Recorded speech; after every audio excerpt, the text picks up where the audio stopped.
평양신학교 8회 졸업생 김창국 목사님의 아들인 김현승 시인의 가을의 기도라고 하는 시가 있습니다. 제가 그 시를 읽어드리겠습니다. 가을에는 기도하게 하소서. 낙엽들이 지는 때를 기다려 내게 주신 겸허한 모국어로 나를 채우소서. 가을에는 사랑하게 하소서. 오직 한 사람을 택하게 하소서. 가장 아름다운 열매를 위하여 이 비옥한 시간을 가꾸게 하소서. 가을에는 홀로 있게 하소서. 나의 영혼 굽이치는 바다와 백합의 골짜기를 지나 마른 나뭇가지 위에 다다른 까마귀 같이. 가을은 종교의 계절입니다. 영적인 계절이지요. 김현승 시인의 가을의 기도는 매우 영적인 시입니다. 보시면 가을에는 기도하게 하소서. 가을은 기도의 계절임을 보여주고 있습니다. 낙엽이 지는 때라고 하는 것, 낙엽이 진다는 것은 무엇을 이야기하겠습니까? 다 모든 것을 마치고 떨어지는 때, 우리의 생이 끝날 때를 이야기하는 것이죠. 죽음을 상징하는 것입니다. 그 죽음의 때를 기다려 내게 주신 겸허한 모국어로 나를 채우소서. 여기서의 겸허한 모국어는 우리 입술로 이야기하는 기도를 이야기합니다. 내가 죽음을 기다리며 나아갈 때 내가 할 수 있는 것은 기도뿐인 것을 고백하고 있는 시입니다. 또한 두 번째 보면 가을에는 사랑하게 하소서. 가을은 사랑의 계절임을 이야기합니다.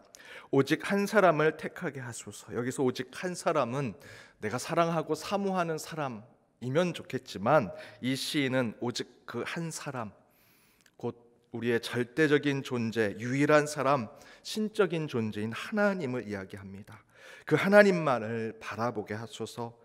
가장 아름다운 열매를 위해 마지막 때에, 우리 신앙의 마지막 때 주님께 나아가는 그 천국의 환송의 때를 위해 이 비옥한 시간들을 채우게 하소서. 우리의 인생, 우리의 신앙을 삶을 가꾸고 채우게 해달라 이야기하고 있습니다.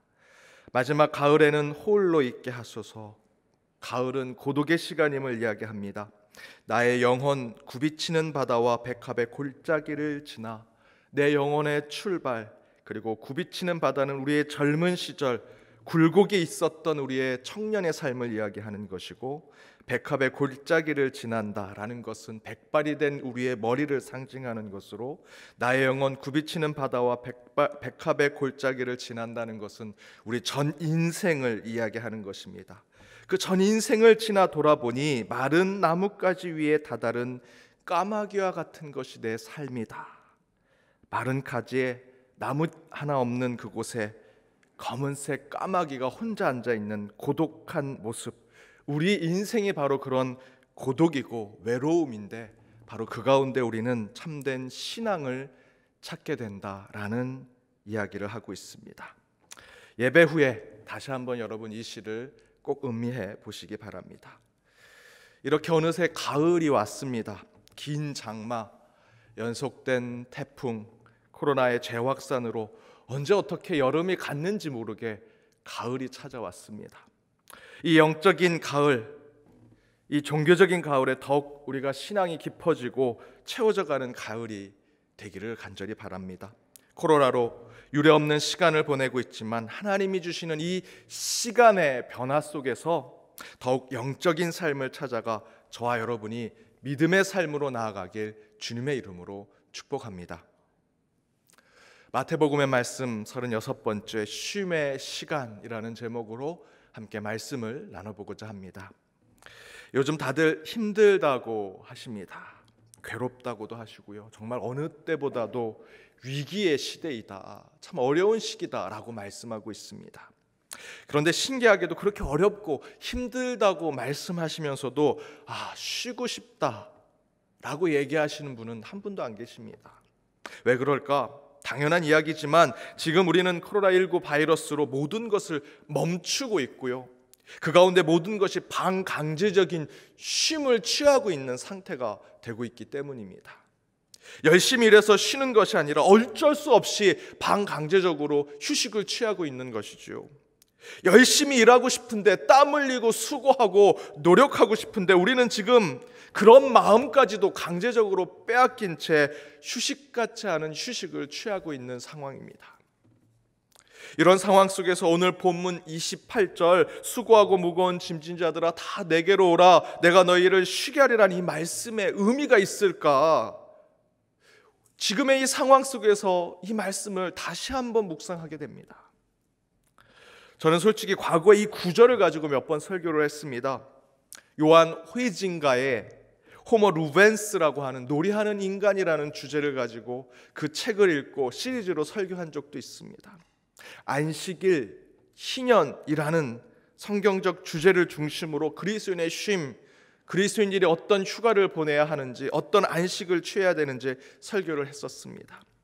그래서 저는 사실 오늘 말씀을 그때 했던 몇 편의 설교들을 잘 참고해서 좀 편하게, 오늘 말씀의 제목이 쉼의 시간이 아닙니까?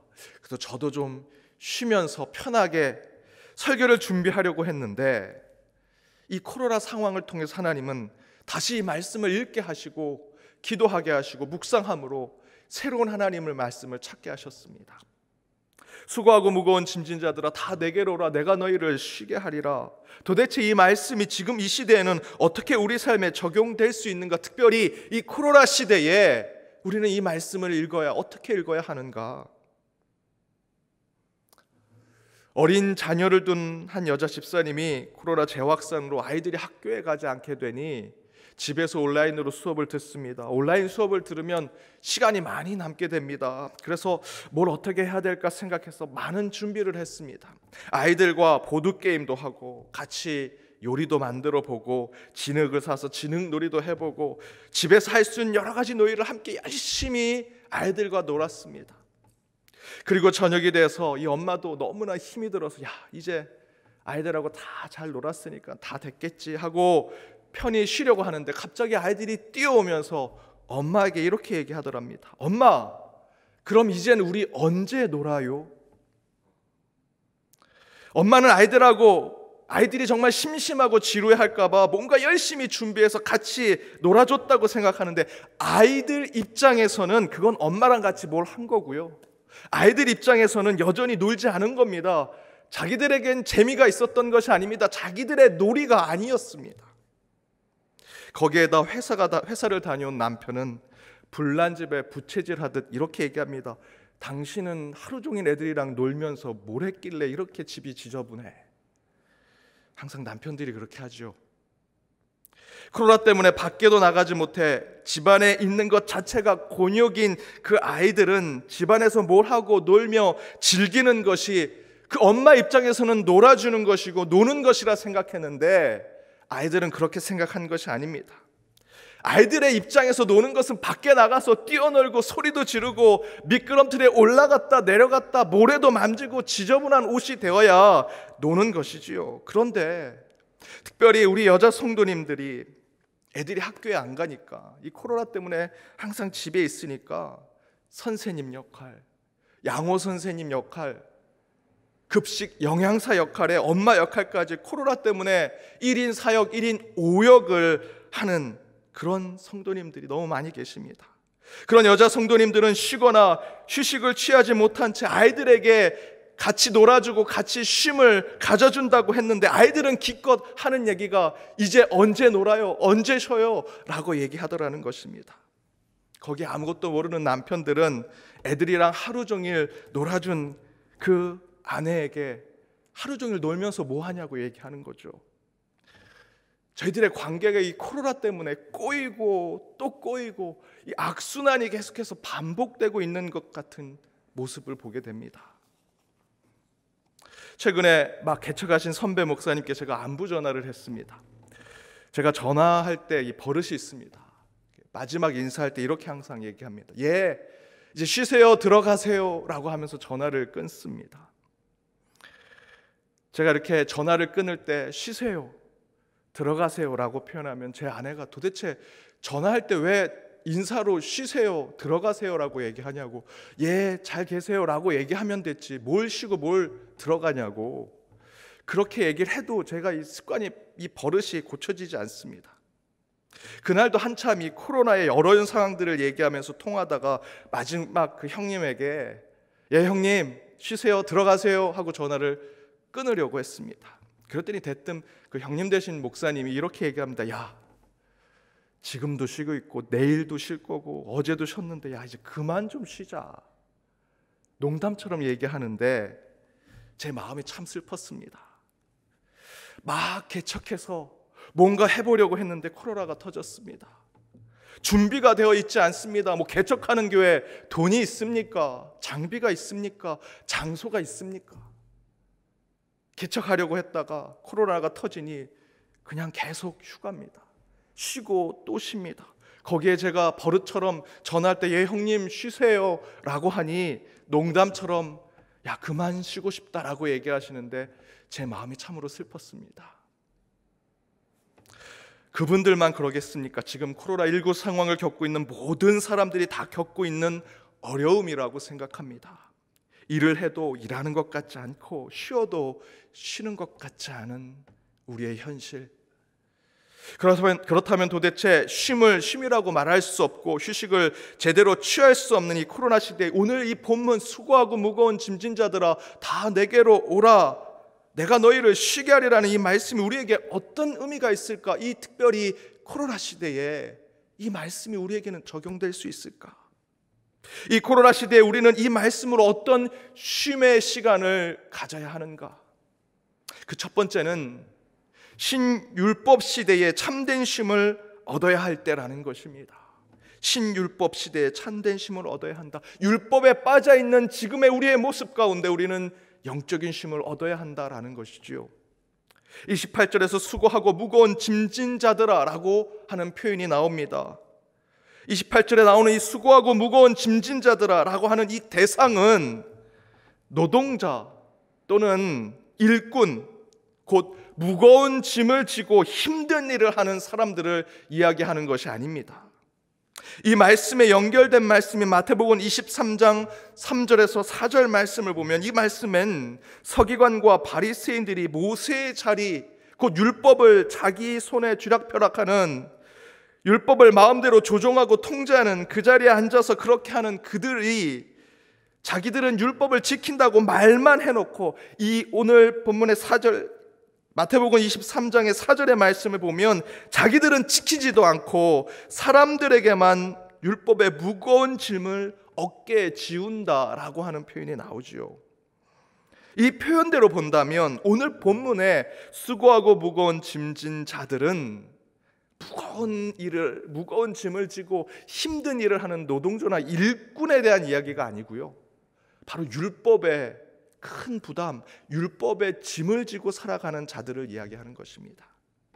바로 오늘 율법의 완성자인 예수님은 그 율법을 지키는 것에 큰 부담감으로 살아가는 이스라엘의 평범한 백성들에게 이렇게 얘기하시는 것이죠. 수고하고 무거운 율법의 짐을 진 자들이여 내게로 오라 내가 너희를 쉬게 하리라. 수고하고 무거운 율법의 그 무거운 짐을 진 자들아 다 내게로 오라 내가 너희를 쉬게 하리라. 그럼 지금 우리 시대에 이 말씀을 적용한다면 특별히 이 코로나 시대에 이 말씀을 적용해 본다면 저는 바로 지금 여러분이 드리는 이 온라인 예배에 대해서 우리가 율법적으로 생각하는 이 문제에 대한 것을 이야기하고 싶습니다. 코로나가 확대되면서 각 교회는 상상하지 못하는 대면 예배 금지의 상황이 벌어졌습니다. 함께 모여 예배를 드리지 못하는 상황을 경험하게 되면서 그리고는 저희들이 온라인 예배의 초유의 경험을 하게 되었지요. 그리고 그때 교계 안에서는 뜨거운 감자 핫 이슈가 바로 이 예배가 되었습니다. 이 온라인 예배가 예배냐? 코로나로 집합 모임이 금지되면서 교회도 예배를 드리지 못하는 상황이 되었습니다. 그래서 대체의 방법을 찾게 되었고 이 온라인으로 예배를 드리게 된 것이죠. 그러면서 곳곳에서 찬반의 논쟁이 시작되었습니다. 온라인 예배가 예배냐? 그건 예배가 아니다. 반대편에서는 예배는 장소가 중요한 것이 아니라 하나님을 향한 마음과 자세가 중요하다. 반년이 지난 지금도 여전히 코로나 시대에 드리는 예배 옳고 그름의 문제가 아직도 핫 이슈로 되어 있습니다. 온라인 예배를 긍정적으로 보는 쪽에서는 대면 예배를 강조하고 온라인 예배는 예배가 아니다라고 얘기하면 대면 예배를 강조하시는 분들에게 그것은 율법주의라고 비판을 하는 것이죠. 또한 반대로 대면 예배를 지키는 분들은 온라인 예배는 가짜다라고 얘기합니다. 그러나 이 문제는 이런 얘기를 좋아하시는 신학자들, 그분들만 신난 거고요. 이런 얘기로 서로 싸우고 자신의 말자랑하고 싶은 분들의 논쟁거리일 뿐입니다. 우리 목회 현장에서는 그저 평범한 우리 성도님들은 교회에서 예배 못 드린다고 하니, 정부에서 예배 드리지 말라고 하니 가고 싶어도 가지 않습니다. 자식이 전화해서 엄마, 아빠, 아버지, 어머니 아직 건강이 좋지 않으시니 예배 가지 마세요 라고 하면 그 자식의 뜻대로 교회 오지 못하십니다. 컴퓨터를 좀 다루시는 성도님은 온라인으로 지금 예배를 드리시지만 상당히 많은 성도님들이 컴퓨터, 스마트폰을 다루지 못해서 지금 이 온라인 예배도 드리지 못하는 성도님들이 우리 연동교회도 꽤 많으십니다. 신학적 논쟁, 사회문화적, 종교적 논쟁, 이런 새로운 코로나 율법 시대를 맞이하고 싸우고 다투는 것은 그들만의 이야기일 뿐이지 교회 현장은 사실 그런 것에 관심이 없습니다. 저는 한 주 내내 우리 목사님들 또 장로님들과 다음 주 예배는 어떻게 될까 계속해서 기도하면서 대화하고 서로 논의합니다. 다음 주는 예배를 드릴 수 있을까요? 어떻게 하면은 예배를 드릴 수 있을까? 지금 이 온라인으로 예배 드리지 못하는 성도님들이 계시니 그분들 한 분이라도 올 수 있는 상황을 만들어 보려고 계속해서 논의하고 대화하고 고민합니다. 신방하면서 온라인으로 예배 드리길 힘들어 하시는 성도님들, 특별히 우리 어르신들을 위해서 전화상으로 간단하게 예배를 드리기도 하고요, 기도해 드리기도 하고, 어떤 분은 온라인으로 더 좋게, 더 경건하게, 더 이 온라인 예배를 잘 갖출 수 있는 조언과 격려를 해주시면 그것 또한 저희들이 잘 듣고 있습니다. 그 모든 것이 목회이고 신앙이라 저는 생각합니다. 대면 예배냐 온라인 예배냐, 어떤 것이 맞느냐 따지고 묻고 싸우고 다투는 것은 더 이상 의미가 없습니다. 어떻게 하든 어떤 모양이든 어떤 상황이든 지금 이 신앙을 잘 지켜낼 수 있는 예배를 드릴 수 있는가 없는가가 더 중요하다라는 것이죠.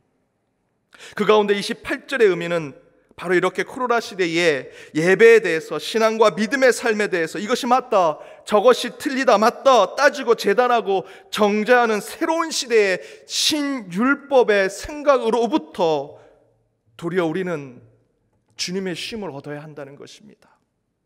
수고하고 무거운 율법의 무거운 짐진 자들아 다 내게로 오라, 내가 너희를 쉬게 하리라. 오늘 말씀은 이 시대에도 여전히 율법이 적용되는 우리의 그 무거운 영적인 짐을 내려놓으라 하시는 주님의 말씀입니다.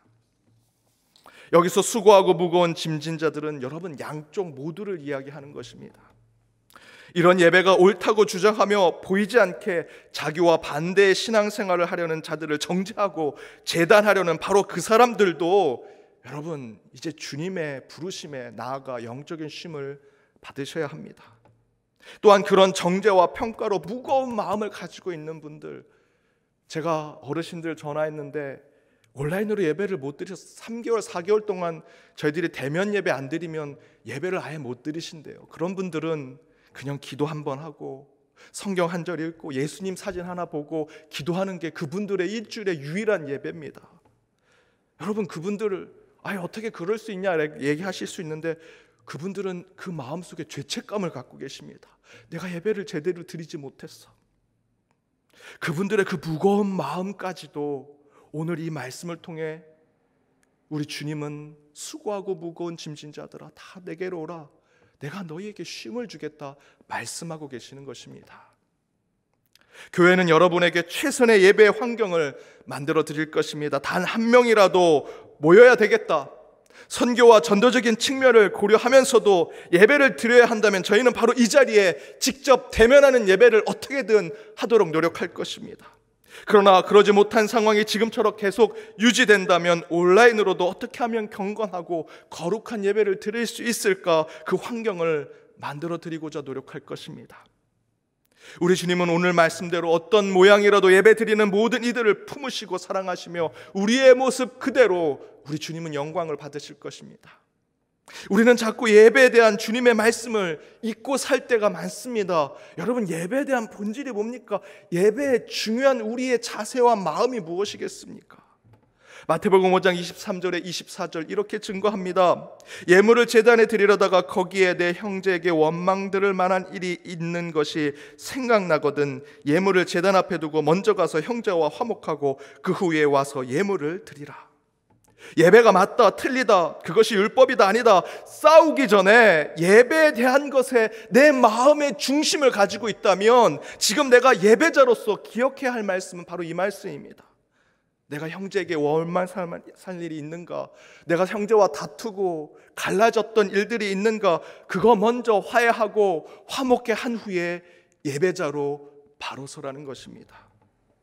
저는 바로 이 말씀이 오늘 28절 수고하고 무거운 율법의 짐진 자들아 다 내게로 오라 내가 너희를 쉬게 하리라는 주님의 음성과 같은 말씀이라 생각합니다. 코로나 시대 속에 모든 것이 새로워지는 신앙의 삶 가운데 내가 맞다, 내가 틀리다, 서로 정죄하고 다투고 싸우며 율법의 옳고 그름을 따지기 전에 우리는 예배의 본질, 예배를 통해 우리가 가져야 할 예배자의 마음과 자세를 회복하는 것, 바로 그 회복이 영적인 쉼입니다. 예수님의 십자가는 기존의 율법을 파기하려고 했던 것이 아니라 율법을 완성하려고 했지요.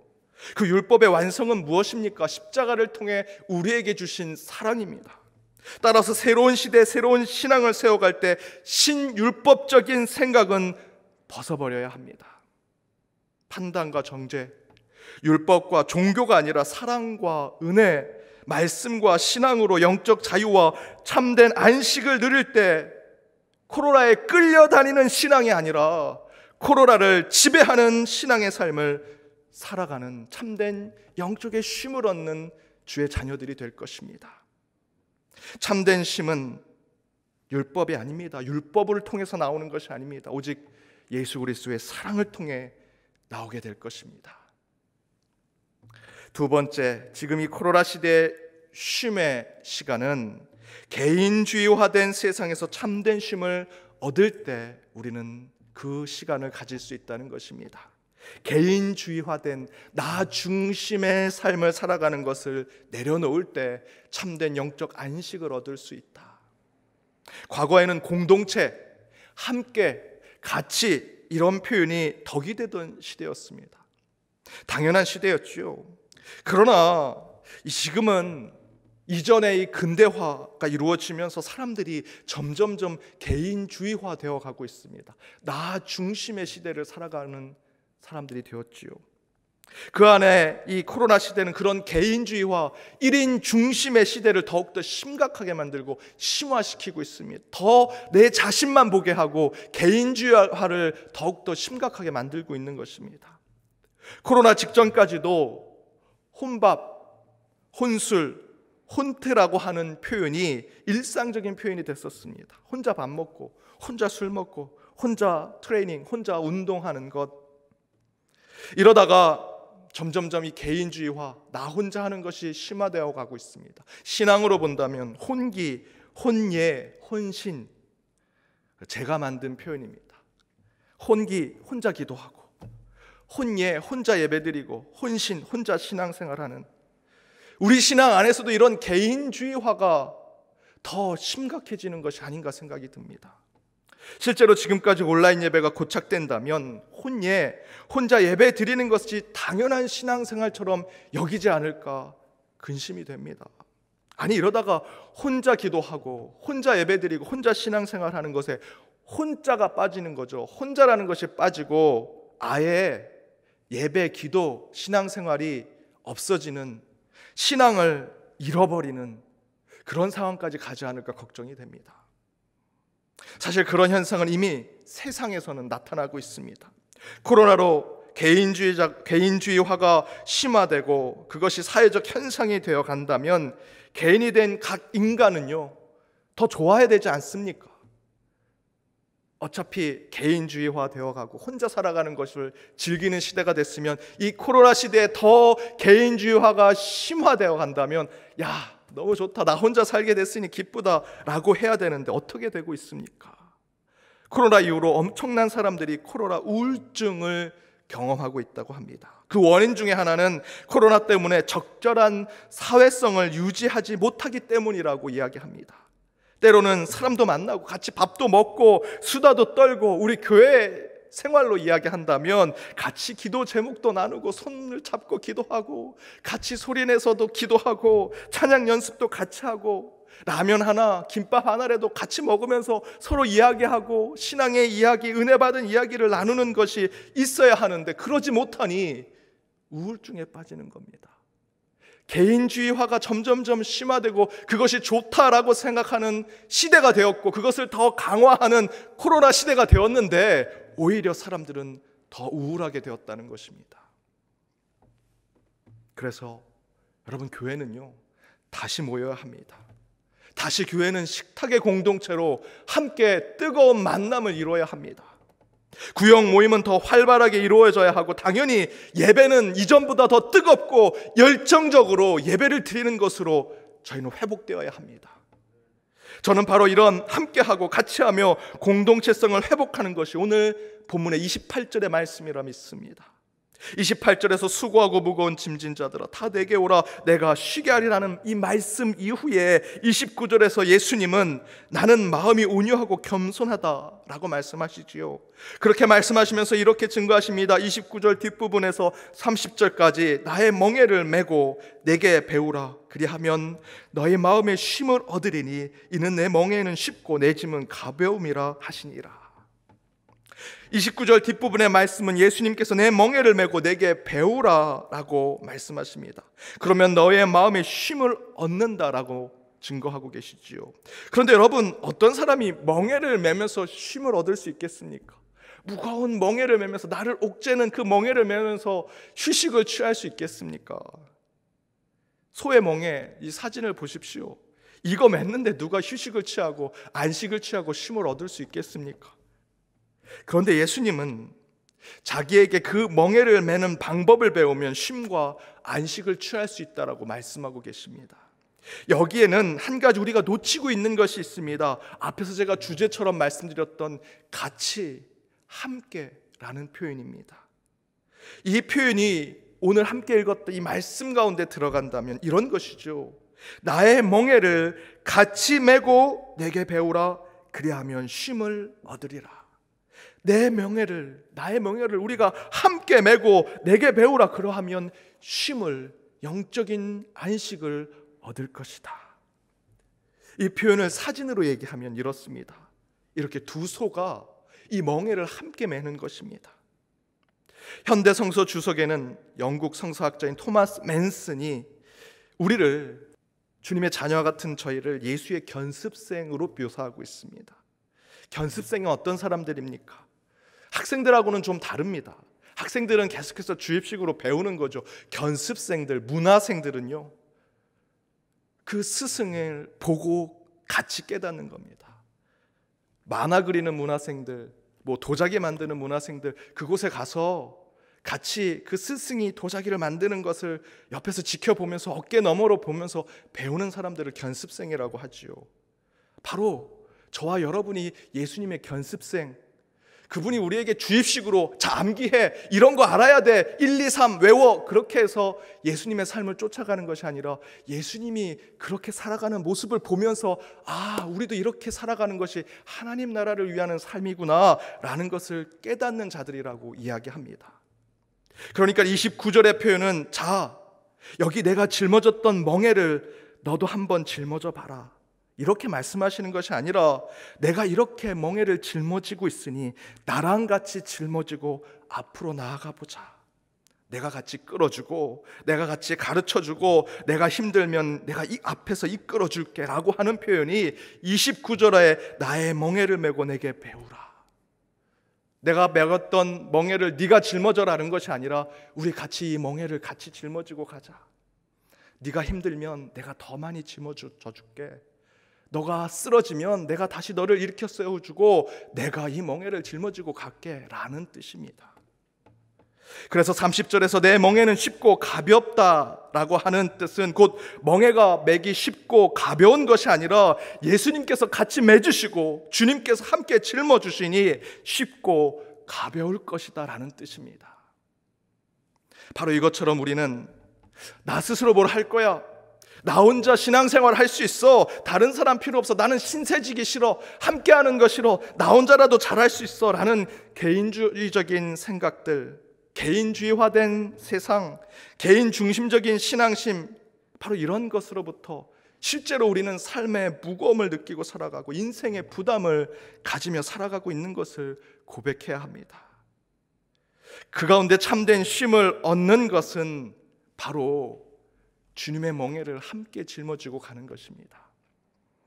그래서 저는 반드시 이 코로나가 종식되면 교회가 회복되고 부흥되리라 절대적으로 믿습니다. 분명히 사람들은 이 코로나가 종식이 되면 혼자 살았던 삶의 무게를 이기지 못한 채 반드시 사람을 찾을 것입니다. 공동체를 찾을 것이고 함께 모여 있는 곳을 그리워할 것입니다. 그래서 우리 교회는 뉴 노멀의 온라인 시대를 준비하는 동시에 다시 새로운 시대를 준비하기 위해서 과거에 우리 연동교회가 보여주었던 북적북적하고 서로 한 가족이 대가족이 함께 모여서 이 교회 안에서 서로 웃고 떠드는 모습을 회복하는 것이 새로운 뉴 노멀 시대의 교회 공동체의 모습이 될 것입니다. 전에 말씀드렸듯이 저는 우리 교회가 만남과 교제, 친교의 공간이 더 만들어졌으면 좋겠다 하는 생각에 우리 장로님들과 함께 그러한 공간들을 꿈꿔가고 있습니다. 그 가운데 제가 가장 먼저 생각하는 것은 우리 교회가 이 코로나 시대 이후에 포스트 코로나의 새로운 장비들을 구입하고 온라인 예배를 더 잘 드리고 뭔가 새로운 시대에 특별한 것들을 준비하는 것이 아니라 제가 부탁드렸던 중요한 것 중에 하나는 많은 공간을 좀 만들어 달라는 것이었습니다. 성도들이 함께 모일 수 있는, 할아버지, 할머니, 엄마, 아빠, 자녀들이 함께 모여서 한 주 동안 떨어져 있었지만 주일만큼은 함께 모여서 커피 한 잔에, 차 한 잔에, 과자 하나 나누면서 이야기할 수 있는 장소. 우리 교회 교육부 아이들은 다 사방에 흩어졌다가 이 주일만 모입니다. 주일학교의 친구들은 이 주일만 함께 모일 수 있습니다. 함께 공동체성을 나눌 수 있습니다. 그런데 함께 모였다가 모일 공간이 없으니 그저 그냥 부모님 쫓아 다 집으로 갑니다. 그래서 제가 부탁한 것은 아이들이 함께 뛰어놀 수 있는 체육관과 같은 공간을 만들어달라 부탁드렸습니다. 지금 당장은 아니더라도 곧 우리는 그 공간이 필요하게 될 것입니다. 이 코로나가 끝나면 다시 과거에 함께 떠들고 웃고 함께 손을 잡고 눈물로 기도했던 그때를 그리워하며 그 공간을 찾게 될 것입니다. 혼자 있고 혼자 되고 혼자 할 수 있다라는 착각 속에 우리는 수고하고 무거운 짐진 자들이 되어가고 있습니다. 그것은 교회 성도만이 아니라 세상 사람들도 그렇게 되고 있습니다. 그러나 교회는 예수님께서 그들에게 쉼을 주셨던 그 모습대로 그 멍에를 함께 짊어지는, 같이 하고 함께 하는 모습으로 우리는 영적인 쉼을 그들에게 주어야 합니다. 그러기 위해서 예수님께서 자신의 멍에를 우리와 함께 나눠 매셨던 것처럼 우리도 그들과 멍에와 아픔, 고난과 인생의 무게를 함께 나누며 참된 하나님 나라를 만들어 가야 할 것입니다. 사랑하는 여러분, 수고하고 무거운 짐진 자들을 우리 주님께서 부르고 계십니다. 이 땅을 살아가는 어느 누가 힘들지 않고 괴롭지 않은 삶을 살아가고 있겠습니까? 다 인생의 엄청난 무게 가운데 수고하고 무거운 짐진 자로 살아갑니다. 바로 그때 주님께서 우리를 부르시는 것에 주님을 쫓아가 복음 가운데 자유를 얻고 혼자 있는 삶의 무게를 넘어 함께하고 같이 하는 기쁨을 누리는 저와 여러분, 우리의 삶이 되기를 주님의 이름으로 축복합니다. 기도하시겠습니다. 우리를 안식과 평안으로 부르시는 주님, 여전히 코로나19로 고난과 아픔 속에 살아가는 저희를 주님의 예배의 자리로 오게 하셔서 주님께 영광 돌리게 하여 주심을 감사드립니다. 오늘 주신 말씀 가운데 평안과 위안을 얻어 한 주 힘을 얻사오니 주님, 누가 옳고 누가 그름을 이 땅에서 찾기 전 먼저 하나님의 뜻을 묻는 자들이 되게 하시고, 개인화되어가는 세상 속에서 함께 멍에를 나눠지고 같이 세상의 십자가를 짊어져 참된 영적 안식과 쉼을 누리는 우리 연동의 모든 권속들이 되게 하여 주옵소서. 세상은 여전히 무거운 짐과 부담을 줄지라도 교회는 더욱 하나님의 평안과 쉼을 허락하는 곳이 됨을 깨달아 다시 모이고 다시 함께하는 주님의 공동체를 만들어가게 하여 주옵소서. 이 모든 간구 예수님의 이름으로 기도드립니다. 아멘.